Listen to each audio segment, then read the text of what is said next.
மனித பிறவி படைப்புகளெல்லாம் தலையாய பிறவி.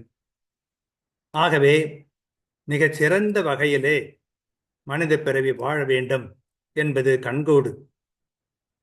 ஆனால் உலகிலே நாம் அப்படித்தான் மனித பிறவிகளை காண்கிறோமா என்று சொன்னால் இல்லை.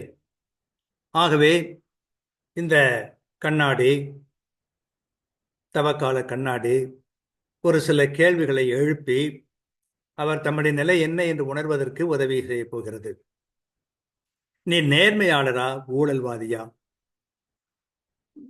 நீர் பேராசை பிடித்தவரா, பொறாமை உள்ளவரா? பிறர் அன்பு உம்மிடம் உள்ளதா?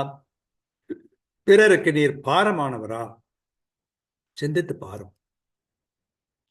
அன்பிறைவா, நான் மனம் திரும்ப வேண்டும். மக்கள் மனம் மாற வேண்டும்.